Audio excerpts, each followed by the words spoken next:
பார்த்துட்டே வரும். எல்லா காரியமும் ஒரே காரியத்தை தான் அது இண்டிகேட் பண்ணுது. அந்த காரியத்தை குறித்து நம்ம இன்னைக்கு பார்க்க போறோம். ஒரு ஆண்களுக்கு கர்த்தர் என்ன பொறுப்பை வைத்திருக்கிறார், கர்த்தர் எப்படி அவங்க மூலமா செயல்படுகிறார், அதுக்கு துணையாக கர்த்தர் பெண்களை எப்படி பயன்படுத்துறார். சோ இந்த காரியங்களை குறித்து நம்ம என்ன செய்ய போறோம், நம்ம பார்க்க போறோம். சோ அதுக்கு ஆதாரமா நம்ம ஒரு வசனத்தை வாசித்து நம்ம ஜெபித்து நம்ம ஆரம்பிக்கலாம். ஆதியாகமம் 2ஆம் அதிகாரம் 7ஆம் வசனத்திலிருந்து நம்ம வாசிக்கலாம். மனுஷனை பூமியின் மண்ணினாலே உருவாக்கி ஜீவ சுவாசத்தை அவன் நாசியிலே ஊதினார். மனுஷன் ஜீவ ஆத்மாவானான். தேவனாகிய கர்த்தர் போதும் அப்படியே தலையில் தாக்கி நம்ம ஜெபிக்கலாம். ஸ்தோத்திர கர்த்தாவே, வானத்தையும் பூமியும் படைத்த எங்கள் எலோஹிம் தேவனே, எல் ஷடாய் தேவனே, துதிக்கிறோம். ஸ்தோத்திரம் அப்பா. யெகோஷுவா மேசிய நாமத்தினாலே நாங்கள் ஜெபிக்கிறோம் ராஜா. வாசிக்கப்பட்ட இந்த வசனத்திலிருந்து நீர் எங்கள் ஒவ்வொருத்தரோடு நீங்க பேசும்படியாக ஜெபிக்கிறேன் அப்பா. கர்த்தாவே, நீர் செயல்படுகிற தேவன் கர்த்தாவே, ஒவ்வொருத்தருடைய உள்ளத்தையும் தொடுகிற தேவன் நீர், ஒவ்வொருத்தரோடும் பேசுகிற தேவன் நீர். நீர் ஒரு நாளும் மௌனமாய் இருக்கிற தேவன் அல்ல கர்த்தாவே, நீர் எப்பொழுதும் பேசுகிற தேவனாய் இருக்கிறேன். நாங்கள் கல்லையோ மண்ணையோ நாங்கள் வணங்கவில்லை. குரல் கொடுக்காத ஒரு கல்லை நாங்கள் வணங்கவில்லை அப்பா. நாங்கள் ஜீவனுள்ள தேவனாகிய உண்மை நாங்கள் வணங்கி கொண்டிருக்கிறோம். நீர் பேசுகிற தேவன் அப்பா. உங்களுடைய பிள்ளைகள் ஒவ்வொருத்தரோடும், சிறு பிள்ளைகள் தொடங்கி தேவனை பெரியோர் மட்டும் ஒவ்வொருத்தரோடு நீங்க பேசும்படியாக ஜெபிக்கிறேன் அப்பா.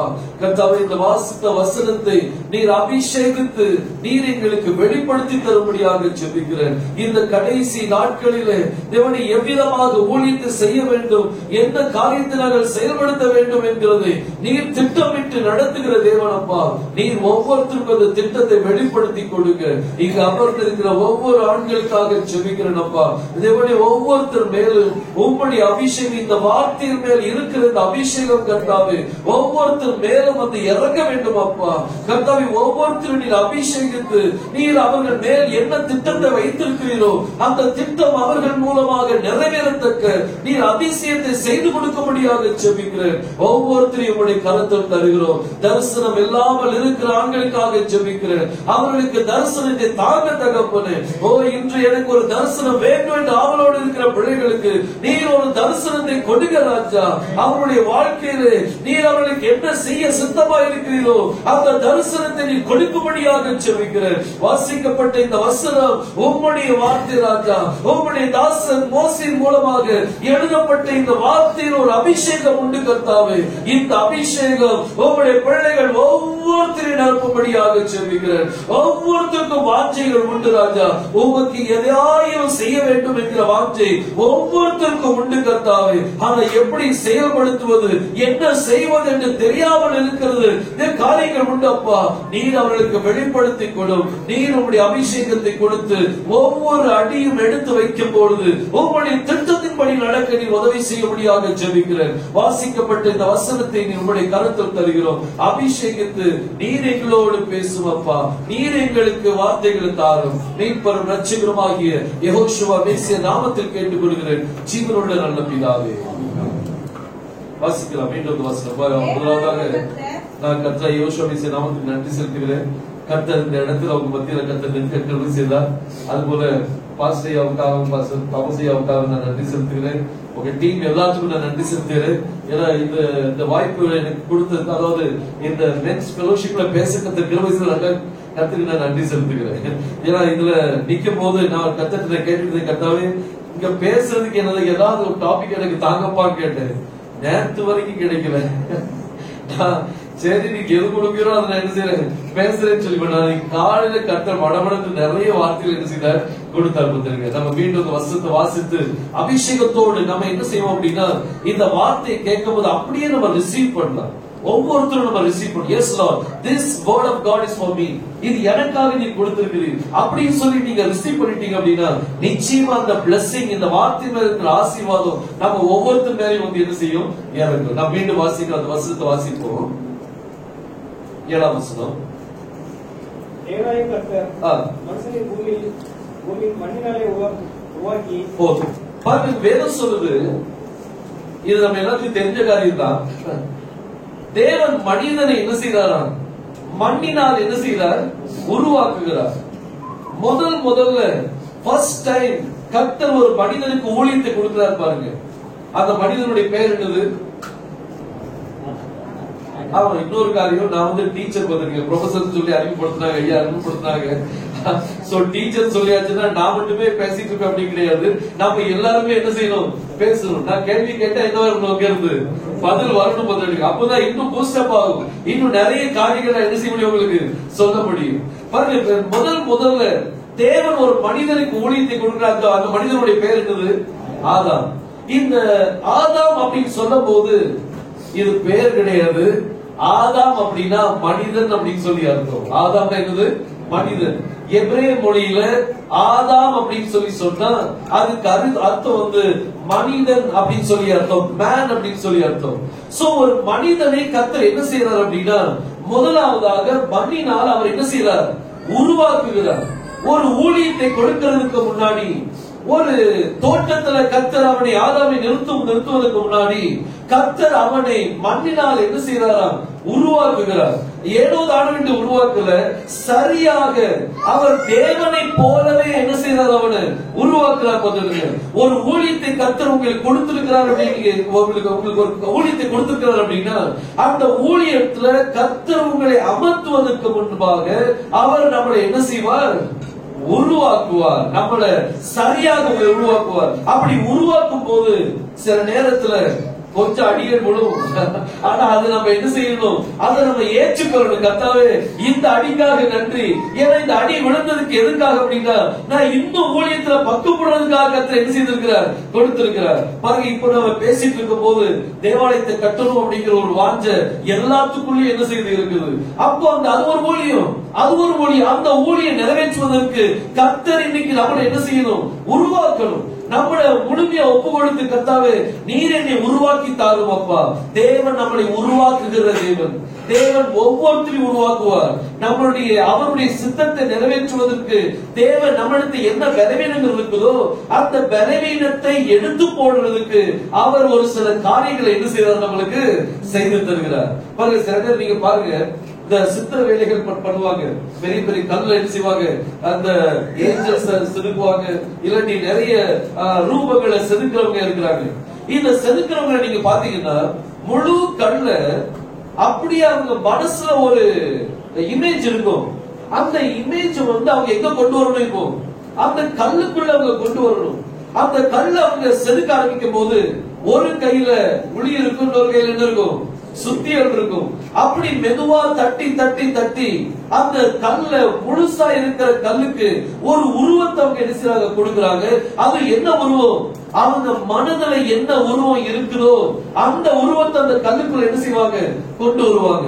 அதே போல தேவன் உங்களை ஒரு ஊழியத்தில் அமர்த்துவதற்கு முன்பதாக, இன்னைக்கு நம்ம சபையினுடைய பேர் என்னது? என்னது தெரியாதா?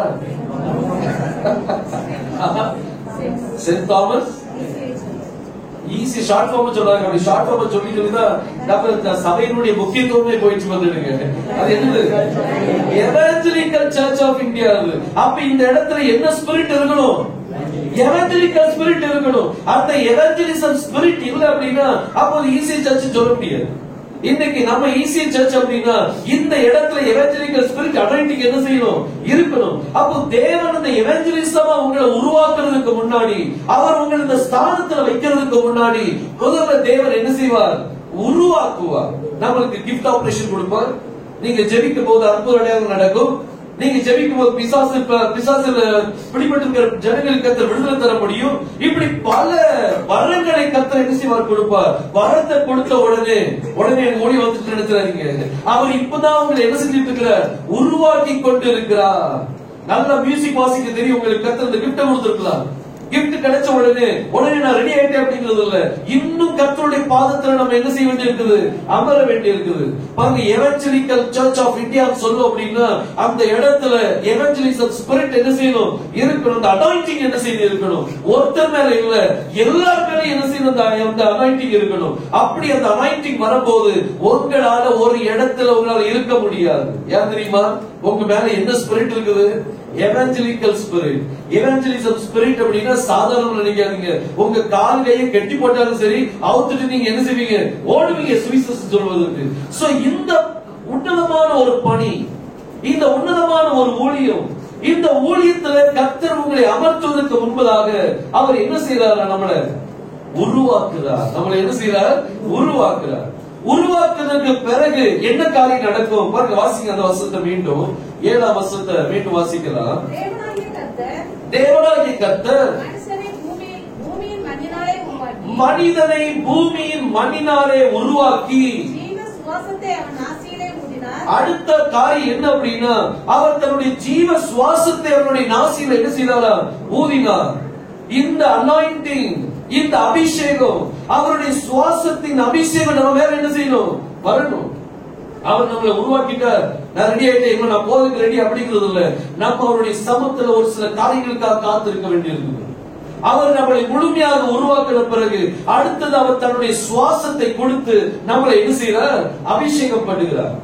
பாருங்க, இயேசு கிறிஸ்து அவர் 12 சீஷர்களை வரவழைத்து பூண்டு ஊதி, இதோ பரிசுத்தாவை என்ன செய்யுங்க? பெற்றுக்கொள்ளுங்கள் அப்படின்னு சொல்லி சொன்னார். ஏன் சொல்லணும்? அது வரைக்கும் தேவன் யெகோஷுவா என்ன செய்தார் அப்படின்னா, அவர் அந்த சீஷர்களை உருவாக்கி கொண்டிருந்தார். உருவாக்கி அவங்களை உருவாக்கின பிறகு அவங்களுக்கு அந்த அனாயிண்டிங் அவர் கொடுக்கிறார் பாருங்க. சோ அதே போல தேவன் இன்னைக்கு உங்களை எவஞ்சலிக்கல் காரியத்துக்காக அழைச்சிருக்கிறார் அப்படின்னா, இந்த சபை அழைச்சிருக்கிறார் அப்படின்னா, இந்த சபை என்ன செய்ய வேண்டியிருக்கிறார்? நம்மளை கர்த்தர் உருவாக்குறதுக்காக நம்மளை ஒப்பு கொடுத்த பிறகு அந்த அனாயிண்டிங்காக நம்ம என்ன செய்ய வேண்டியிருக்குது? காத்திருக்க வேண்டியிருக்குது. கர்த்தரை கேட்கும், கர்த்தாவே எனக்கு அந்த அபிஷேகத்தை நீங்க தாங்கப்பா. எப்பவும் நான் எப்பவுமே எப்படி கேட்பேன் அப்படின்னா, கர்த்தாவே எனக்கு பிலிப்பனுடைய அந்த அபிஷேகத்தை எனக்கு என்ன செய்யுங்க? தாங்க. தெரியுமா பிலிப்? தெரியுமா? பிலிப் வந்து சமாரியா தேசத்துல அவன் சுவிசேஷ பிரசங்கம் பண்ண போது அநேக அற்புத அடையாளங்கள் நடந்துச்சு. அந்த சமாரியா தேசத்துல நிறைய பேர் இயேசு கிறிஸ்துவை ஏற்றுக்கொண்டாங்க. அவன் அப்படியே அந்த இடத்தை விட்டு வெளியே வரும்போது கர்த்தர் அவனை ஒரு ஆளை சந்திக்க சொல்ற, ஒரு மந்திரி சந்திக்க சொல்ற. அந்த மந்திரிக்கு ஞானசம் எடுத்து கரையேறும் பொழுது அவனுக்கு காணும், அவன் அங்க வேனிஷ் ஆயிட்டான், மறைஞ்சு போயிட்டாங்க இருந்து. எப்படிப்பட்ட ஒரு எவாஞ்சலிஸ்ட் பாருங்க அவன். அப்படிப்பட்ட ஒரு எவாஞ்சலிசம் ஸ்பிரிட் வந்து அனாயிண்டிங் இன்னைக்கு நமக்கு வேணும் பாருங்க. ஒரு மனிதனை கர்த்தர் உருவாக்குறார். உருவாக்கி அவர் தன்னுடைய சுவாசத்தினால் அந்த அபிஷேகத்தை நம்மளுக்கு கொடுக்கிறார். இன்னைக்கு அந்த அபிஷேகத்தை நம்ம ரிசீவ் பண்ணிட்டு தான் போகணும். ஹல்லேலூயா. அந்த அபிஷேகத்தை நம்ம இன்னைக்கு என்ன செய்யணும்? கர்த்தர் பெற்று, கர்த்தாவே உங்களுடைய சுவாசத்தை என் மேல ஊதுங்கப்பா, உங்களுடைய நேச கருவை என் மேல வரட்டும், அந்த அனாயிண்டிங் எனக்கு தாங்கன்னு சொல்லி கேட்டு பாருங்க. தேவன் அந்த அபிஷேகத்தால் நம்மளை என்ன செய்ய முடியும்? நிரப்ப முடியும். அவர் நம்மளை நிரப்புவார்.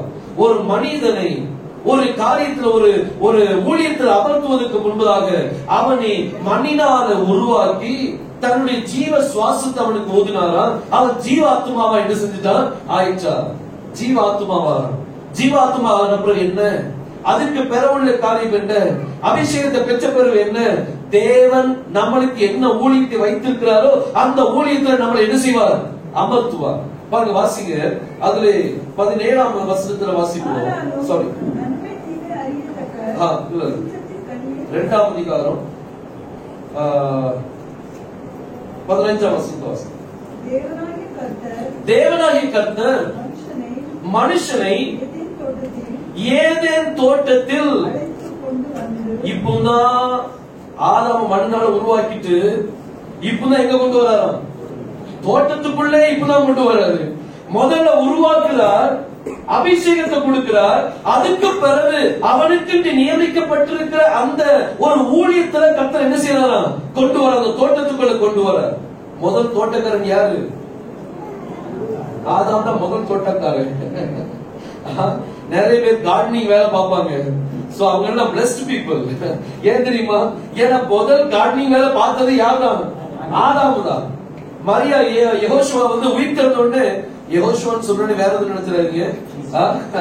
இயேசு கிறிஸ்து பேர் தான் ஹீப்ரூல என்னது? யெகோஷுவா. நம்ம இயேசுவா பேர் இங்கிலீஷ்ல என்ன சொல்வீங்க? ஜீசஸ் சொல்வீங்க. இயேசு சொல்றோமா? சொல்லல. அந்த உச்சரிப்பு மாறிச்சுல்ல. அதே மாதிரி ஒவ்வொரு மொழியிலையும் நம்ம இயேசப்பாவுடைய பேரும் வித்தியாசமா இருக்கும். இப்போ உருதுல நம்ம முஸ்லிம் ஜனங்கள் என்ன பேர் சொல்லி கூப்பிடுவாங்க ஏசப்பாவை? ஈசான் கூப்பிடுவாங்க, ரைட்?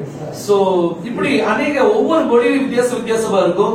ஆனா நம்ம ஏசப்பாவுடைய ஒரிஜினல் பேர், அதாவது எபிரேய பேர் என்ன அப்படின்னா யெகோஷுவா அப்படின்னு சொல்லுவாங்க. என்ன சொல்லுவாங்க? மராட்டி பைபிள் வாசிச்சாங்க, ஒரு பிரதர் வாசிச்சாங்க. யோசுவா புத்தகத்துல இருந்து வாசிக்கும் போது, யோசுவா 24ஆம் அதிகாரத்தை வாசிக்கும் போது அதுல யோசுவா பேரும் என்னதுதான் யெகோஷுவா தான் அவங்க வாசித்தாங்க. சோ ஏசப்பா பேரு யோசுவா பேர் ரெண்டு பேரும் ஒரே பேர் தான். என்ன பேரு? யெகோஷுவா. சோ அதனால நான் யோசுவா சொல்லும்போது வேற நினைக்க வேண்டாம், நான் யாரை பத்தி பேசிட்டு இருக்கிறேன்? ஏசப்பா பத்தி பேசிட்டு இருக்கிறேன். ஓகே, சரிங்க. தேவன் ஒரு மனிதனை உருவாக்கி அவனுக்கு ஜீவ சுவாசத்தை கொடுத்து அதுக்கு பிறகு அவனை எங்க கொண்டு போய் வைக்கிறாராம்? ஏதேன் தோட்டத்துல கொண்டு போய் என்ன செய்யறார்? வைக்கிறார். வைத்து கர்த்தர் அவனுக்கு ஒரு கட்டளை கொடுக்கிறார். பாருங்க, வாசிக்கிறேன்.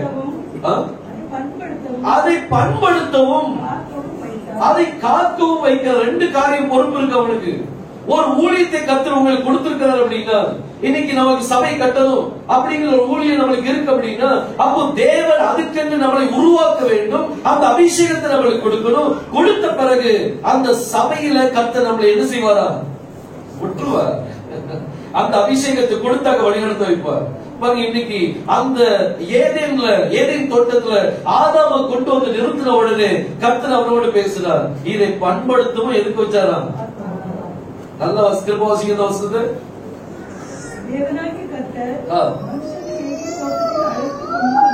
ஏதேன் தோட்டத்தில் அழைத்து கொண்டு வந்து முதல் காரியம் அந்த இடத்துல அவன் என்ன செய்ய வேண்டியிருக்குது? பண்படுத்தணும்னா என்னது? வேலை செய்யணும். அப்படிதானே? அந்த தோட்டத்துல என்ன செய்யணும்? தோட்டம் கிடைச்சு போச்சு அப்படின்னு சொல்லிட்டு சும்மா இருக்க கூடாது. என்ன செய்ய வேண்டியிருக்குது? வேலை செய்யணும். அப்போ வேலை செய்யல அப்படின்னா அப்ப அவனுக்கு கொடுக்கப்பட்ட ஊழியம் அதிகம் இல்ல. நான் சொல்லிட்டே இருக்கலாம். இப்ப நான் ஒரு உதாரணம் மட்டும் கேட்கிறேன். நம்ம எல்லாம் ஏசப்பாவுக்கு யாரு? நம்ம எல்லாம் ஏசப்பாவுடைய எத்தனை பேர் நீங்க ஏசப்பாவுடைய மனவாட்டி? யாருமே இல்லையா? கை வைத்து காமிக்கணும். ஏன் அப்படின்னா நம்ம தேவனுடைய பிரசன்னத்துல இருக்கிறோம். அல்லேலூயா. சரி, எத்தனை பேர் தேவனுடைய மனவாட்டிங்க? இல்ல, என்ன நெருங்கி வெட்கப்படுற மாதிரி தெரியுது. ஓகே, அது பொதுவாவே கிறிஸ்டியானிட்டியில கோடிக்கணக்கான கிறிஸ்தவங்க இந்த உலகத்துல இருக்கிறாங்க. நீங்க எந்த கிறிஸ்தவங்கிட்ட நீங்க கேட்டாலும், யாரா மனவாட்டி கேட்டா எல்லாருமே என்ன செய்வாங்க? நான் தான் அப்படின்னு சொல்லுவாங்க.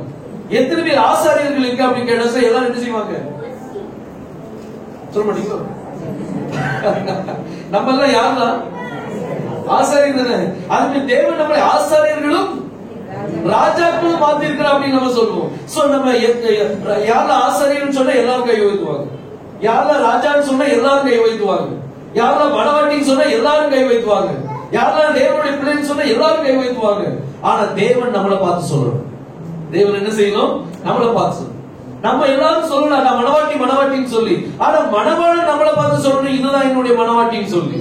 அப்போ அந்த காரியத்தை அவர் வாயிலிருந்து நம்மகிட்ட கேட்கணும் அப்படின்னா, அவர் நம்மளை கன்ஃபார்ம் பண்ணணும் அப்படின்னா, அவர் நம்மளை ஒரு ஆசாரின்னு சொல்லி அங்கீகரிக்கணும் அப்படின்னா, அப்போ தேவன் நம்மளை உருவாக்கணும். முதல்ல வேதம் சொல்றது, பூரண வடிவுள்ள சீயோனில் இருந்து தேவன் என்ன செய்வாரா? பிரகாசிப்பார். சங்கீதம் 55. பாருங்க, பூரண வடிவுள்ள ஒரு சீயோன் குமாரத்திய பூரண வடிவுள்ள ஒரு பியூட்டிஃபுல் உமனா கர்த்தர் கிரியேட் பண்றார். அதுக்கு பிறகுதான் அவளிடத்திலிருந்து தேவன் என்ன செய்வாராம்? பிரகாசிப்பார். அந்த தேவன் உருவாக்குறதுக்கு முன்னாடி அவர் அங்கிருந்து பிரகாசமாக மாட்டார். சோ இன்னைக்கு இந்த ஆதாமை கர்த்தர் மண்ணினால உருவாக்கி ஜீவ சுவாசத்தை அவனுக்கு கொடுத்து அவனை ஏதேன் தோட்டத்தில் விட்டு என்ன செய்ய சொன்னாரா? பண்படுத்தவும். சோ முதல் காரியம் நம்ம அதை என்ன செய்ய வேண்டியிருக்குது? பண்படுத்தணும். நம்ம வேலை செய்யணும். இன்னைக்கு கர்த்தர் உங்களை இந்த சபையில வைத்திருக்கிறார் அப்படின்னா, இந்த இடத்துல கொண்டு வந்து உங்களை நிப்பாட்டி இருக்கிறார் அப்படின்னா, அப்ப இந்த இடத்துல நீங்க என்ன செய்ய வேண்டி இருக்குது? பண்படுத்த வேண்டி இருக்குது. என்ன செய்ய வேண்டி இருக்குது? பண்படுத்தணும். அதுல நம்ம வேலை செய்ய வேண்டிய ஒரு சபையில கர்த்தர் நிறுத்தும் போது, நம்ம அந்த சபையில வேலை செய்ய போதுதான் நம்ம அந்த சபையில கர்த்தர் நம்மள ஒரு பொறுப்பை வைத்திருக்கிறான்னு சொல்லி அர்த்தம். நம்ம ஆதாம் தேவன் அவனை உருவாக்கி அவனை அபிஷேகித்து பண்படுத்த வைக்கிறார். இன்னைக்கு நம்ம எந்த ஒர்க் நம்ம பண்ணிட்டு இருக்கோம் சிந்திச்சு பாருங்க. அதுக்கு பிறகு இரண்டாவது காரியம் என்ன சொன்னார் அப்படின்னா, பண்படுத்தவும் காக்கவும் செய்கிறார். அந்த ஆதாம் டைம்ல அந்த முழு உலகத்திலே அவன் மட்டும்தான் அந்த தோட்டத்துல என்ன செய்யறான் இருக்கிறான். அப்படிதானே? வேற யாரும் இருந்தாங்களா? தோட்டத்துக்குள்ள வேற யாரும் கிடையாதுல்ல. அவன் மட்டும்தான் அந்த தோட்டத்துல இருக்கான். ஆனா தேவன் நமக்கு ஒரு கட்டளை கொடுக்கிறாரு, இதை நீ பண்படுத்தவும் என்ன செய்யணுமா, நீ காக்கணும். காக்கணும்னு அதுக்கு அர்த்தம் ஏதோ ஆபத்து வருது, நீ அதுல இருந்து என்ன செய்யணும், பாதுகாக்கணும். சோ ஆதாம் மட்டும்தான் அங்க இருக்கிறான். அப்ப எதுக்கு அவன் பாதுகாக்க வேண்டி இருக்குது? அந்த தோட்டத்துக்குள்ள பாவம் வந்துடக்கூடாது. அந்த தோட்டத்துக்குள்ள என்ன வரக்கூடாது? பாவம் வந்துடக்கூடாது. பாருங்க, ஆதாம நல்லா உருவாக்கிட்டார். உருவாக்கி அபிஷேகம் பண்ணி ஒரு ஊழியத்தின் ஸ்தானத்தை அவனுக்கு கொடுத்துட்டார். கொடுத்த பிறகு அவனுக்கு கர்த்தர் காத்து சொல்ற என்ன அப்படின்னா, இதை பண்படுத்தவும் இதை என்ன செய்ய, காத்துக்கொள். இன்னைக்கு சகோதரனுக்கு நான் சொல்லக்கூடியது என்ன அப்படின்னா, தேவன் நம்மளுக்கு ஒரு ஊழியத்தை கர்த்தர் கொடுத்திருப்பாரானால் அந்த ஊழியத்தை பண்படுத்தணும். அதை என்ன செய்யணுமா, நம்ம காத்துக்கொள்ளணும். அந்த ஊழியத்துக்குள்ள எந்த ஒரு பாவமும் உள்ள என்ன செய்யக்கூடாது, உள்ள வரக்கூடாது. ஒரு அருமையான ஒரு ஊழியர் ஒரு காரியத்தை சொல்ற என்ன அப்படின்னா, சபை உலகத்துக்குள்ள, இந்த முழு உலகத்துக்குள்ள சபை இருக்கலாம், ஆனா சபைக்குள்ள என்ன வரக்கூடாது, உலகம் வரக்கூடாது. அருமையான ஒரு ஸ்டேட்மெண்ட். முழு உலகத்திலையும் சபைகள் இருக்கலாம், ஆனா சபைக்குள்ள என்ன வரக்கூடாது, உலகம் வரக்கூடாது. அப்ப உலகம் வரக்கூடாதபடி நம்ம அதை என்ன செய்யணும், காத்துக்கொள்ளணும். தேவன் நம்மளுக்கு ஒரு ஊழியத்தை கொடுத்திருக்கும் போது அதை பண்படுத்தும், அதை என்ன செய்யணும், நம்ம காத்துக்கொள்ளணும். ஒரு தடவை நம்மளுக்கு தெரிஞ்ச ஒரு நபர், முதல் ராஜா, இஸ்ரவேல் ஜனங்களுக்கு முதல் ராஜா யாரு? சவுல் தான் முதல் ராஜா. இந்த ராஜா நீங்க 1 சாமுவேல் 9ஆம் அதிகாரத்துல நீங்க பாத்தீங்க அப்படின்னா, அதுல இந்த ராஜா பத்தி உங்களுக்கு ஃபுல் டீடைல் உங்களுக்கு கிடைக்கும். இந்த ராஜா, இந்த சவுல் ராஜாவை கர்த்தர் தான் உருவாக்குறார். கர்த்தர் என்ன செய்யறார், உருவாக்குறார். அவனை போல இஸ்ரவேல் ஜனங்கள் மத்தியில வேற யாருமே இல்லை. அவன் தான் உயர்ந்த மனுஷன். அவங்க மத்தவங்க எல்லாருமே அவனுக்கு குள்ளமா தான் இருந்தாங்க. ஆனா இவன் தான் எப்படியா, டால் பர்சன் பார்த்துட்டு இஸ்ரவேல் ஜனங்கள் மத்தியில நின்னா அப்படின்னா மத்தவங்க எல்லாருமே இவனுக்கு தோல் வரைக்கும் இருப்பாங்க. இவன் தான் எப்படிப்பட்டவன், நல்ல உயர்ந்த ஒரு மனுஷனா இருந்தான். தேவன் அவனை அதற்காகவே என்ன செய்திருக்கிறார், உருவாக்கி வைத்திருக்கிறார். பாருங்க, இப்படி உருவாக்கின ஒரு மனிதரை பாருங்க, சாமுவேல் தீர்க்கதரிசி. இப்ப இவனை ராஜாவாக்கணும், தேவன் இவனுக்கு ஒரு பொறுப்பை கொடுக்க போறார். இந்த சவுல் ஒரு ராஜாவாகிறதுக்கு முன்னாடி கர்த்தர் இவனை உருவாக்கி அவனை சாமுவேல் தீர்க்கதரிசிக்கிட்ட வழி நடத்துறார். எதுக்கு? அபிஷேகிக்கிறதுக்காக. அதே போல இன்னைக்கு தேவன் நம்மளுக்கு ஒரு ஊழியத்தை வைத்து அப்படின்னா, தேவன் நம்மளை உருவாக்குறதுக்கு நம்மளை ஒப்பு கொடுக்கும். கர்த்தாவே, நான் என்ன சரண்டர் பண்றேன்ப்பா, எனக்குள்ள என்ன குறைபாடுகள் இருக்குதோ அந்த குறைபாடுகளை நீங்க என்ன செய்யுங்க, எடுத்து போடுங்க. என்னை உருவாக்குங்க. என்னை உருவாக்கின பிறகு அடுத்த செகண்ட் நம்மளுக்கு என்ன தேவை, அவருடைய அபிஷேகம் நம்மளுக்கு தேவை. பாருங்க, வேதம் சொல்லுது 1 சாமுவேல் 9ஆம் அதிகாரத்துல நீங்க 15ஆம் அதிகாரத்துல நீங்க பாத்தீங்க அப்படின்னா, 10ஆம் அதிகாரத்துல நீங்க பாத்தீங்க அப்படின்னா, சாமுவேல் தீர்க்கதரிசி இந்த சவுல்ட்ட சொல்லுவார், நீ நடந்து போகும்போது கொஞ்சம் தீர்க்கதரிசிகளை நீ பார்ப்பாய், உன்னுடைய இருதயமும் அந்த இருதயத்தை போல என்ன செய்யப்படும், மாற்றப்படும் அப்படின்னு சொல்லுவார். இந்த சவுல் சாமுவேலை விட்டு திரும்புவார், அவனுடைய இருதயத்தை கர்த்தர் மாற்றினார் அப்படின்னு சொல்லி. ஒரு சில தீர்க்கதரிசிகள்கிட்ட போறார், போன உடனே அதே அபிஷேகம், அந்த தீர்க்கதரிசியின் அபிஷேகம் இந்த சவுல் ராஜா மேல வந்து இறங்கின உடனே அவனும் தீர்க்கதரிசனம் என்ன செய்யறான், சொல்ல ஆரம்பிச்சார். இது நீங்க 10ஆம் அதிகாரத்துல பார்க்கலாம். சோ ஒரு ராஜாவா இவன் அப்பாயிண்ட் பண்றதுக்கு முன்னாடி, இவனுக்கு ஒரு ஊழியத்தை கொடுக்கிறதுக்கு முன்னாடி கர்த்தர் இந்த சவுலை உருவாக்குறார். உருவாக்கின பிறகு அவன் மேல கர்த்தருடைய அபிஷேகத்தை ஊற்றி அவனை ராஜாவாக ஜனங்கள் மத்தியில் நிப்பாட்டிட்ட. எதுக்கு தெரியுமா, அந்த ஜனங்களை பண்படுத்தி அவங்க என்ன செய்யணும், காத்துக்கொள்ளணும். அந்த ஜனங்களை என்ன செய்யணும், காத்துக்கொள்ளணும். இந்த பொறுப்பை கர்த்தர் சவுல் ராஜா கொடுத்திருந்தார். ஆனா சவுல் என்ன செய்தான், அவன் அதை மீறிட்டார். கர்த்தருடைய வார்த்தையை கீழ்ப்படியாம கர்த்தர் சொன்னார், அமெரிக்க ஜனங்கள் எல்லாத்தையும் வெட்டி போட்டு ஒருத்தர் கூட என்ன செய்யக்கூடாது, உயிரோட இருக்கக்கூடாதுன்னு சொல்லி சொன்னார். ஆனா இவன் என்ன செய்யறான் அப்படின்னா, ஆடு மாடு அப்படின்னு சொல்லி கொஞ்சம் எச்சிருந்தான், சேர்த்து வச்சிருந்தான். இந்த சம்பவம் தெரியும். 1 சாமுவேல் 15ஆம் அதிகாரத்தில் நீங்க இதை பார்க்கலாம். அப்படி அவன் சேர்த்து வச்சிருக்கும் போது சாமுவேல் தீர்க்கதரிசி வர வந்து கேட்டார், அம்மா என்ன எல்லாம் முடிச்சுட்டான்னு கேட்ட உடனே அவன் கேட்டான், ஓ நீங்க சொன்ன மாதிரி என்ன செஞ்சாச்சு, எல்லாம் செஞ்சாச்சு. ஏதோ சத்தம் கேட்குது, ஆடு மாடு சத்தம் கேட்குது அப்படின்னு சொன்ன அவன் சொல்றான், உங்களுடைய தேவனை நம்ம ஆராதிக்க முடியாது, உங்களுடைய ஜனங்கள் என்ன செய்றாங்க, இத சேகரிச்சு வச்சிருக்கிறாங்க. கர்த்தருடைய வார்த்தை என்ன, எல்லாத்தையும் என்ன செஞ்சிடணும், வெட்டி போட்டுடணும். ஆனா இவன் கர்த்தருடைய வார்த்தை என்ன செஞ்சுட்டான், மீறிட்டான். மீறினது நிமித்தம் கர்த்தர் இவனுக்கு சொன்ன ஒரு வார்த்தை என்ன அப்படின்னா, பாருங்க வாசிங்க 1 சாமுவேல் 15ஆம் அதிகாரம் 10ஆம் வசனத்தை வாசிங்க. அப்பொழுது கர்த்தருடைய வார்த்தை சாமுவேலுக்கு உண்டாகி அவர் சொன்னது, நான் சவுலை ராஜாவாக்கினது எனக்கு மனஸ்தாபமாய் இருக்கிறது. நான் சவுலை ராஜாவாக்கினது எனக்கு மனஸ்தாபமாய் இருக்கிறது. அவன் என்னை விட்டு திரும்பி என் வார்த்தைகளை நிறைவேற்றாமல் போனான் என்று, என் வார்த்தைகளை நிறைவேற்றாமல் போனான் என்று என்றார். அப்பொழுது சாமுவேல் மனம் நொந்து நான் முழுவதும் கர்த்தரை நோக்கி கூப்பிட்டான். பாருங்க, இந்த சம்பவம் நீங்க வாசிக்கிற அந்த சம்பவத்தை நீங்க பார்க்கும்போது சாமுவேல் தீர்க்க சொல்ற, பலியிடுவதை பார்க்கிலும் கீழ்ப்படிதலே நலம். பலியிடுவதை பார்க்கிலும் என்னதான் நல்லதா, கீழ்ப்படிதல். இன்னைக்கு கர்த்தர் நமக்கு ஒரு ஊழியத்தை கொடுத்துக்கிறார் அப்படின்னா, ஊழியத்தை செய்வது பெருசல்ல, நம்ம அந்த ஊழியத்தை கொடுத்த தேவனுடைய வார்த்தைக்கு நம்ம என்ன செய்ய வேண்டியிருக்குது, கீழ்ப்படிய வேண்டியிருக்குது. அப்படி கீழ்ப்படியல் அப்படின்னா, வேதம் பயங்கரமான ஒரு வார்த்தை சொல்லுது. என்ன அப்படின்னா, அது ஒரு, அதாவது மாந்திரிகத்துக்கு ஒத்த ஒரு காரியம் அப்படின்னு சொல்லி சொல்லுது. கர்த்தருடைய வார்த்தைக்கு நம்ம செவி கொடுக்கல அப்படின்னா, மாந்திரிகத்தினுடைய பாவத்துக்கு ஒத்த ஒரு பாவம் அது. அப்போ தேவனுடைய வார்த்தை நம்ம எத்தனை நேரம் மீறிக்கணும் செஞ்சுட்டு பாருங்க. அது அவருடைய கிருபைதான் நம்மளை என்ன செஞ்சு கொண்டிருக்குது, தாங்கி கொண்டிருக்குது. ஆதாமுக்கு காதாமை உருவாக்கி அபிஷேகம் பண்ணி அவருக்கு ஒரு ஊழியத்தை கொடுத்தார். அந்த ஊழியத்தை கொடுத்து அதை பண்படுத்தவும் காத்தும் வைத்தார். ஆனா பாவம் அந்த ஏதேன் தோட்டத்துக்குள்ள வந்த உடனே கர்த்தர் அந்த ஊழியத்தை விட்டு என்ன செஞ்சார், எடுத்துட்டார். தோட்டத்துக்கு விரட்டி விட்டார்.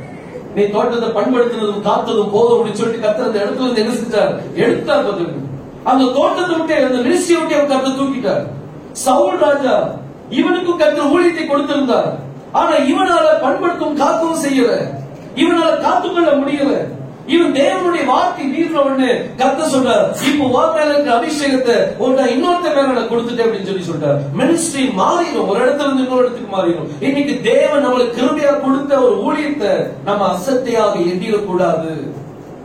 ஊழியத்தை அசதியாக செய்கிறவன் என்னதான், சபிக்கப்பட்டவன் என்று வேதம் சொல்லுது. சோ தேவன் நம்மளுக்கு ஒரு ஊழியத்தை கொடுத்துக்கும் போது அதை பண்படுத்தவும், அதை என்ன செய்யணும், நம்ம காத்தும். தேவன் நம்மளுக்கு ஒரு மினிஸ்ட்ரி கொடுத்துக்கிறார், அந்த மினிஸ்ட்ரி நம்ம என்ன செய்யணும், காத்துக்கொள்ளும். அந்த மினிஸ்ட்ரிக்குள்ள எப்படி காத்துக்கொள்றது, பாவம் அந்த மினிஸ்ட்ரிக்குள்ள என்ன செய்யக்கூடாது, வந்துடக்கூடாது. உலகம் இந்த மினிஸ்ட்ரிக்குள்ள என்ன செய்யக்கூடாது, வரக்கூடாது. உலகம் சபைக்குள்ள வராதபடிக்கு கர்த்தர் அந்த சபையை பாதுகாக்கிறதுக்காக ஒரு மேய்ப்பனை கர்த்தர் என்ன செய்றாரு, வைக்கிறார். பாருங்க, ஆதாம் அவருக்கு ஒரு 5 நித்திரை கத்து கொடுத்தார்ல, 5 நித்திரை என்ன செய்தார், கொடுத்தார். ஆதாம்னா மனிதன், ஆதாம்னா யாரு, மனிதன். அந்த மனிதனுக்கு, முதல் மனிதனுக்கு 5 நித்திரை கொடுத்து அவனுடைய விழாவில இருந்து ஒரு எலும்பு எடுத்து அதுல இருந்து தான் யாரை உருவாக்குனார், ஏவாளை. நான் ஒரு கேள்வி உங்களுக்கு, ஆதாமுடைய மனைவி பேர் என்ன, நல்லா யோசித்து பதில் சொல்லவும். சரி, எத்தனை பேர் என்ன பைபிள் வாசிக்கிறது? ஓகே, ஏவாளுடைய சாரி, அந்த ஸ்திரீனுடைய பேர் என்னது, எத்தனை பேர் ஏவாள்னு சொல்றீங்க?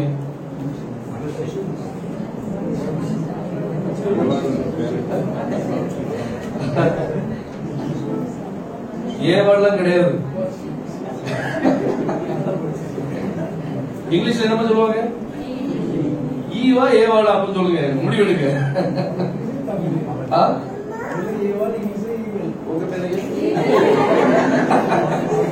இங்கிலீஷ்ல ஈவா. உங்க பேரு? சரி, தமிழ் என்ன சொல்லுவீங்க?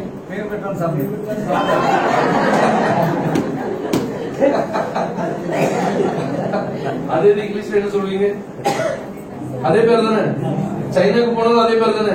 நம்ம ஏவாள் பேரை மட்டும் மாத்திட்டாங்க. ஹிந்தியில கரெக்டா கொடுத்திருக்கோம். ஹிந்தியில வந்து எபிரேய மொழியில எப்படி வச்சு கொடுத்திருக்கப்பட்டிருக்கோ அப்படியே கரெக்டா கொடுத்திருக்கோம். ஹிந்தியில என்ன பேரு?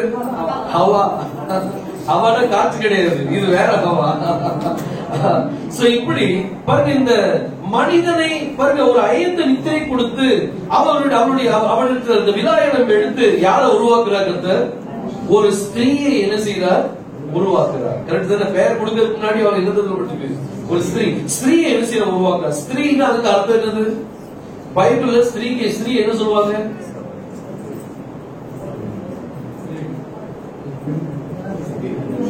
பைபிள்ல ஸ்திரீனா என்னது? ஸ்திரீனா பெண்ணா?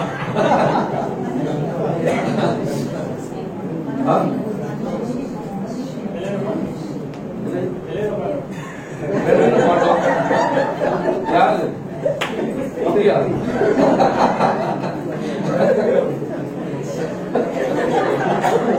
ஸ்திரீனா சபை அப்படின்னு சொல்லி கொடுக்கப்பட்டிருக்கு பைபிள்ல. எபேசியர்ல நீங்க வாசிச்சீங்கன்னா ஸ்திரீனா யாரு? சபை. ஸ்திரீனா யாரு? சபை. ஒரு ஆதாமுக்குள்ள இருந்து கர்த்தர் யாரை கொண்டு வர?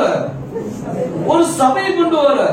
அதே போல ஒவ்வொரு சகோதரருக்குள்ள இருந்தும் ஒரு சபை என்ன செய்யணும்? உருவாகணும். ஒவ்வொரு சபை என்ன செய்யணும்? உருவாகணும். பாருங்க, தேவன் ஒரு சபையை உருவாக்கி அந்த சபையை அப்படி விட்டுறது இல்ல. அந்த சபையை நம்ம பண்படுத்தி அதை காத்துக்கொள்ளணும். அதை என்ன செய்யணும்? காத்துக்கொள்ளணும். பாருங்க, இந்த ஆதாமுக்கு கர்த்தர் ஒரு நல்ல மினிஸ்ட்ரி கொடுத்துருக்காரு. ஆனா பாவம் உள்ள வந்த உடனே மினிஸ்ட்ரி என்ன ஆயிட்டு? கொலாப்ஸ் ஆயிடுச்சு. கர்த்தர் அந்த மினிஸ்ட்ரி வந்து அவனை தூக்கிட்டார். அதே போல சவுலுடைய காரியம் அப்படிதான் ஆச்சு. ஆனா 2ஆம் ஆதாம் வந்தார் இந்த உலகத்துல. ஆதாம் அதுக்கு அர்த்தம் என்னது? மனிதன். ஓகே, அந்த 2ஆம் ஆதாம் இந்த உலகத்துக்கு வரும்போது அவருக்கு ஒரு மினிஸ்ட்ரி கொடுக்கப்பட்டுச்சு. அவருடைய மினிஸ்ட்ரி என்ன? அந்த மூன்றரை காலம் அந்த மினிஸ்ட்ரியை செய்வதற்கு முன்பதாக 30 வயசு வரைக்கும் அவர் பண்படுத்தப்படுறார். அவர் உருவாக்கப்படுறார். உருவாக்கின பிறகு அவர் ஞானஸ்நானம் எடுத்து கரையிடும் பொழுது பரிசுத்த ஆவியின் புறாவின் ரூபம் கொண்டு அவர் பேர் என்ன செய்தாரா? இறங்கினார். இறங்கின உடனே அவருடைய மினிஸ்ட்ரி என்ன செஞ்சுட்டு இப்போ தொடங்கிட்டு. அந்த நேரத்துல அவர் சொன்ன ஒரு ஸ்டேட்மெண்ட் என்னன்னா, பாருங்க வாசிங்க, யோவான் 17ஆம் அதிகாரம் அதுல 12ஆம் வசனத்துல வாசிக்கலாம். யோவான் 17ஆம் அதிகாரம் 12ஆம் வசனம். நான் அவர்களுடனே கூட 11ல இருந்து வாசிங்க. நான் இனி உலகத்தில் இரேன். நான் இனி உலகத்தில் இரேன். இப்ப மினிஸ்ட்ரி முடிய போது, மினிஸ்ட்ரி முடியக்கூடிய நேரம், யெகோஷுவா வந்து அவர் சிலுவையில் அடிக்கப்படக்கூடிய அந்த நேரம் வந்துட்டு. அப்படி நேரம் நெருங்கும் போது அவர் சொல்றார், நான் இந்த உலகத்தில் இன்பனாகிறேன். இவர்கள் உலகத்தில் இருக்கிறார்கள். ஆனா இந்த சீஷர்கள், எனக்கு கொடுத்த அந்த சீஷர்கள் இந்த உலகத்தில் இருக்கிறார்கள். நான் உங்களிடத்துக்கு வருகிறேன். நான் உங்களிடத்தில் வருகிறேன். பரிசுத்த பிதாவே, நீர் எனக்கு தந்தவர்கள் நம்மை போல, நீர் எனக்கு தந்தவர்களை நம்மை போல ஒன்றாய் இருக்கும்படிக்கு நீர் அவர்களை உம்முடைய நாமத்தினாலே காத்துக்கொள்ளும். நீரும் அவருடைய நாமத்தினாலே அவர் என்ன செய்யும்? எப்படி காத்துக்கொள்ளணுமா? ஒரு மினிஸ்ட்ரி கர்த்தர் உங்களுக்கு கொடுத்திருக்கிறாருன்னா அந்த மினிஸ்ட்ரி நம்ம எப்படி காத்துக்கொள்ளணும்? அவருடைய நாமத்தினால் என்ன செய்யணும்? நம்ம காத்துக்கொள்ளணும். கேவாசிங்க, நான் அவர்களுடனே கூட நான் அவர்களுடைய சீஷர்களோடு கூட இந்த உலகத்தில் இருக்கையில் அவர்களை உம்முடைய நாமத்தினாலே நான் என்ன செய்தேன்? காத்துக்கொண்டேன். அப்போ தேவன் இன்னைக்கு நம்மளுக்கு ஒரு மினிஸ்ட்ரி கொடுத்திருக்கிறார் அப்படின்னா இந்த ஊழியத்தை எப்படி காத்துக்கொள்ளணுமா? அவருடைய நாமத்தினால் என்ன செய்யணும்? காத்துக்கொள்ளணும். தேவனுடைய நாமத்தினால் நம்ம அவருக்கு அந்த ஊழியத்தை நம்ம காத்துக்கொள்ளணும். தேவன் நம்மளுக்கு ஒரு பொறுப்பை கொடுக்கிறார். குடும்பம் அப்படிங்கிறது ஒரு பொறுப்பு. இந்த பொறுப்பை கர்த்தர், இந்த குடும்பம் சொல்லி ஒரு குடும்பத்தை கொடுக்கிறதுக்கு முன்னாடி கர்த்தர் நம்மளை உருவாக்குறார். அந்த மினிஸ்ட்ரி கொடுக்கிறதுக்கு முன்னாடி கர்த்தர் நம்மளை என்ன செய்கிறார்? உருவாக்குறார். ஒரு தகப்பன்ற ஸ்தானத்தை கொடுக்கிறதுக்கு முன்னாடி கர்த்தர் நம்மளை உருவாக்குறார். ஒவ்வொரு ஊழியத்தை கொடுக்கிறதுக்கு முன்னாடி கர்த்தர் நம்மளை உருவாக்குறார். உருவாக்கின பிறகு அவங்களை அந்த காரியத்துக்காக அபிஷேகம் பண்ணி அவங்களுக்கு அந்த மினிஸ்ட்ரி கையில கொடுக்கும் போது அதை பண்படுத்தவும் அதை காத்துக்கொண்டார். குடும்பத்தை காத்துக்கொள்ளும். எப்படி காத்துக்கொள்வீங்க குடும்பத்தை? அவருடைய நாமத்தினால் என்ன செய்யணும்? நம்ம காத்துக்கொள்ளணும். மினிஸ்ட்ரி சொல்லும் போது ஒரு பெரிய ஒரு காரியமா நான் நினைப்போம். ஆனா குடும்பத்தை நடத்துறதே ஒரு பெரிய மினிஸ்ட்ரி. குடும்பத்தை கர்த்தருக்குள் நடத்துவதே ஒரு பெரிய மினிஸ்ட்ரி. யோசுவா சொல்லும்போது சொன்னார், நாம் என் வீட்டாருமம் என்றால் கர்த்தரையே சேவிப்போம். நதிக்கு அக்கறையில நிறைய தேவர்கள் இருந்தாங்க. அந்த தேவர்களை நீங்க சேவிக்கணும்னாலும் சேவித்துக் கொள்ளுங்க. இந்த கானானியர்கள் தேவர்களை சேவிக்கணும்னாலும் சேவித்துக் கொள்ளுங்க. ஆனா நானும் என் வீட்டாருமம் என்றால் யாரை சேவிப்போம்?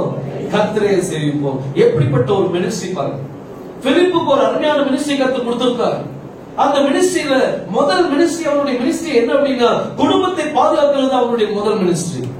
அவனுடைய மினிஸ்ட்ரியில அவனுடைய குடும்பத்துல 4 குமாரத்திகள் இருந்தாங்க. 4 குமாரத்திகளும் தீர்க்கதரிசனம் சொல்லக்கூடிய குமாரத்திகளா இருந்தாங்க. இன்னைக்கு நம்ம குடும்பத்துல எத்தனை பேருக்கு அப்படிப்பட்ட கிஃப்ட் செஞ்சுப்பாங்க? அந்த கிஃப்ட் இன்னைக்கு நம்மளுடைய குடும்பத்துக்குள்ள வரணும். நம்மளுடைய குடும்பத்தை பண்படுத்தி அதை நம்ம என்ன செய்யணும்? அவருடைய நாமத்தினால என்ன செய்யணும்? நம்ம காத்துக்கொள்ளணும். சோ முதல் மினிஸ்ட்ரி நமக்கு எங்க துவங்குது அப்படின்னா நம்மளுடைய குடும்பத்துல தான் முதல் மினிஸ்ட்ரி நம்மளுடைய மினிஸ்ட்ரி தொடங்கி கொடுக்கிறார்.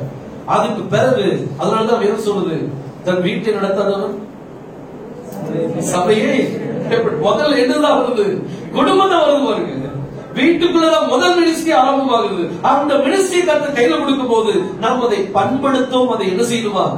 காத்துக்கொள்ளணும். அப்படி காத்துக்கொள்ளணும் அப்படின்னா தேவன் அற்புதமான ஆசீர்வாதத்தை நம்மளுக்கு என்ன செய்ய முடியும்? தர முடியும். முதலாம் ஆதாம் தன்னுடைய மினிஸ்ட்ரி இழந்துட்டான். முதல் ராஜா சவுல் ராஜா மினிஸ்ட்ரி இழந்துட்டான். ஆனா 2ஆம் ஆதாம் மினிஸ்ட்ரியில ஜெயிச்சிட்டார். 2வது ராஜா, அதாவது இஸ்ரவேலின் ராஜாவாகிய யெகோஷுவா வந்து அவருடைய மினிஸ்ட்ரி அவர் என்ன செஞ்சிட்டார்? ஜெயிச்சிட்டார். வந்து அவர் இன்னைக்கு நம்மளோடு கூட இருக்கிறதுனால நம்மளுக்கும் மினிஸ்ட்ரியில என்ன உண்டு? ஜெயம் உண்டு. நம்மளுக்கு என்ன உண்டு? ஜெயம் உண்டு. நம்ம கத்துட்டு கேட்கக்கூடியது, கர்த்தாவே எங்க மேல சுவிசேஷ அபிஷேகத்தை எங்க மேல என்ன செய்யுங்க? ஊற்றுங்கப்பா. சபைக்கு ஏத்தவாறு ஒவ்வொருத்தர் மேல என்ன அபிஷேகம் இருக்கணும்? சுவிசேஷ அபிஷேகம் இருக்கணும். நம்ம எல்லாரும் கண்ண மூடி நம்ம ஜெபிப்போம். கண்ண மூடி நம்ம ஜெபிக்கும் போது கத்துட்டு நம்ம கேட்போம், கர்த்தாவே என் மேல உங்களுடைய சுவிசேஷ அபிஷேகத்தை நீங்க தாங்கப்பா. உங்களுடைய அபிஷேக தைலத்தை என் மேல ஊற்றுங்க. சகோதரர் ஒருமித்து வாசம் பண்ணுவது எவ்வளவு அருமையானது. அது என்ன அப்படின்னா ஆறும் தலையில் ஊற்றப்பட்ட ஒரு தைலத்துக்கு ஒப்பனையா இருக்குன்னு சொல்லி நம்ம பார்க்கிறோம். சகோதரர் ஒருமித்து, இந்த ஆண்கள் ஐக்கியம் ஒருமித்து இருக்கும் போது அது ஒரு பெரிய ஒரு அபிஷேகம். ஆறும் தலையிலே ஊற்றப்பட்ட ஒரு அபிஷேகம். அந்த அபிஷேகம் இன்னைக்கு நம்ம மேல வந்து இறங்கணும். அந்த அபிஷேகம் வந்து இறங்கிச்சு அப்படின்னா அது ஒரு அன்பின் அபிஷேகம். அந்த அன்பின் அபிஷேகத்துக்காக தான் நம்ம காத்துக்கொண்டு ஸ்தோத்திரங்கள் ஜெபிக்கலாம். ஸ்தோத்திரங்கள். ஓ, அந்த அபிஷேகத்துக்காக நம்ம எல்லாரும் கேட்கணும். அப்பா முகத்தை பார்க்கணும், அழகான கண்களை ரசிக்கணும். அப்பா முகத்தை பார்க்கணும், அழகான கண்களை ரசிக்கணும். இதுவே எனது ஆசை, இதுவே எனது வாஞ்சை. இதுவே எனது ஆசை, இதுவே எனது வாஞ்சை. அப்பாவும் முகத்தை பார்க்கணும், அழகான கண்களை ரசிக்கணும். அப்பாவும் முகத்தை பார்க்கணும், அழகான கண்களை ரசிக்கணும். இதுவே எனது ஆசை, இதுவே எனது வாஞ்சை. இதுவே எனது ஆசை, இதுவே எனது வாஞ்சை. ஆரோனின் மேல் ஊற்றின அபிஷேகம், எலிசாவின் மேல் இறங்கின வல்லமை. ஆரோனின் மேல் ஊற்றின அபிஷேகம், எலிசாவின் மேல் இறங்கின வல்லமை. ஏறிந்த தயக்கமே சால்வையை போடுவே. ஏறிந்த தயக்கமே உங்கள் சால்வையை போடுவே. அப்பாவும் முகத்தை பார்க்கணும், அழகான கண்களை ரசிக்கணும். அப்பாவும் முகத்தை பார்க்கணும், அழகான கண்களை ரசிக்கணும். இதுவே எனது ஆசை, இதுவே எனது வாஞ்சை. இதுவே எனது ஆசை, இதுவே எனது வாஞ்சை. ஆரோன் தலையில் ஊற்றப்பட்டது அபிஷேகம். இன்னைக்கு நம்ம கர்த்தருக்கு கர்த்தாவே, எங்க சபையினுடைய பேர் எவென்ஜலிக்கல் சர்ச் ஆஃப் இந்தியா கர்த்தாவே, எங்க சபையில் இருக்கிற ஒவ்வொரு மெம்பர்ஸ் மேலையும் உங்களுடைய சுவிசேஷ அபிஷேகம் இறங்க வேண்டும். சுவிசேஷ அபிஷேகத்தை தேவனை நீங்க ஊற்றுங்கப்பா. உம்முடைய ஜீவ சுவாசம் இன்னைக்கு எங்கள் மேலே நீ ஊதும் கர்த்தாவே. ஓ, நம்ம எல்லாரும் ஒரு மனதோடு நம்ம கேட்போமா? அவர் நம்மளை அபிஷேகிக்க வல்லவராயிருக்கிறார். கர்த்தர் உங்களுக்கு ஒரு ஊழியத்தை கொடுத்திருப்பாரான அதை பண்படுத்த கற்றுக்கொள்ளணும், அதை பாதுகாக்க கற்றுக்கொள்ளணும். நம்முடைய குடும்பத்தை அவருடைய நாமத்தினால் நம்ம பாதுகாக்கணும், நம்முடைய சபையை அவருடைய நாமத்தினால் நம்ம பாதுகாக்கணும். ஓ ஹல்லேலூயா, ஸ்தோத்திரம் தான். வானத்தையும் பூமியும் படைத்த எங்கள் யோசுவா மேசியாவை துதிக்கிறோம், ஸ்தோத்திரிக்கிறோம் அப்பா. உம்முடைய பலத்த கரம் இந்த வேளையில் எங்கள் மத்தியில் இறங்கட்டும் கர்த்தாவே. தேவனுடைய வசனத்தை கேட்ட ஒவ்வொருத்தர் மேலும் உம்முடைய அபிஷேகம் இறங்கி இருக்கிறது நான் விசுவாசிக்கிறேன் கர்த்தாவே. தேவனுடைய ஆதாமை உருவாக்கின தேவன் நீர், அதே போல இங்க இருக்கிற ஒவ்வொரு பிள்ளைகளையும் நீர் உருவாக்கும்படியாக செபிக்கிறேன் அப்பா. தேவனே, நீர் கொடுக்க போற ஊழியத்தை கர்த்தாவே, அந்த ஊழியத்தை அவர்கள் ஸ்தானத்தில் அமர்த்தும்படியாக அவர்களை நீ உருவாக்கும்படியாக செபிக்கிறேன். தேவனே, ஒரு சபைக்காக நாடிக்கொண்டிருக்கிறார்கள் அப்பா. ஒரு சபை வேண்டும், ஒரு இடம் வேண்டும், அதனை சபை கட்டப்பட வேண்டும் என்று அவரோடு இருக்கிறார்கள். தேவனே, ஒரு தோட்டம் கட்டப்பட வேண்டும் என்று அவரோடு இருக்கிறார்கள் அப்பா. அதற்கு முன்பதாக இந்த சபையை நீ பண்படுத்தும் அப்பா. இந்த சபையை நீ உருவாக்கும் கர்த்தாவே. இந்த சபையை உருவாக்கி தேவனே, இவர்கள் மேலுடைய ஜீவ சுவாசத்தை நீ ஊதும்படியாக செபிக்கிற கர்த்தாவே. உம்முடைய அபிஷேக தைலத்தினால் நிரப்புகிறார், அபிஷேகத்தால் நிரப்பு. தேவனுடைய கரம் இறங்கட்டும் கர்த்தாவே. தேவனை நீங்க ஆசீர்வதிங்கப்பா.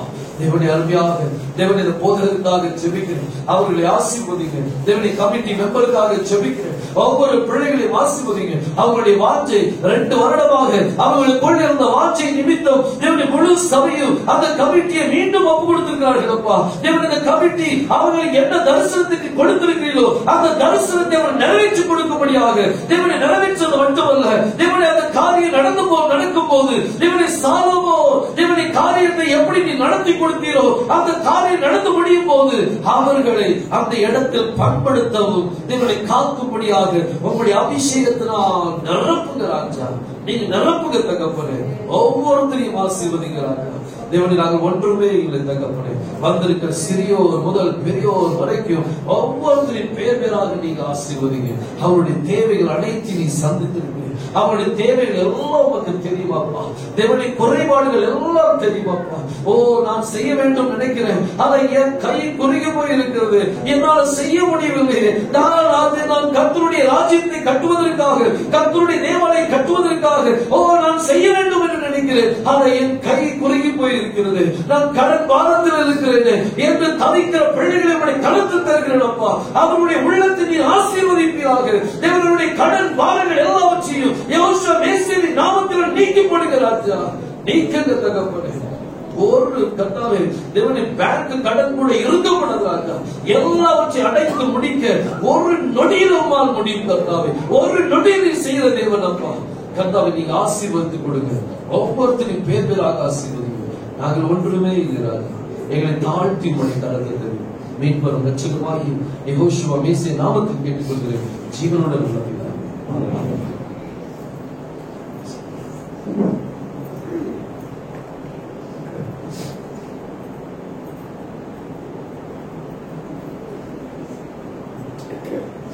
ஆழமான சத்தியத்தை ரொம்ப எளிமையா நமக்கு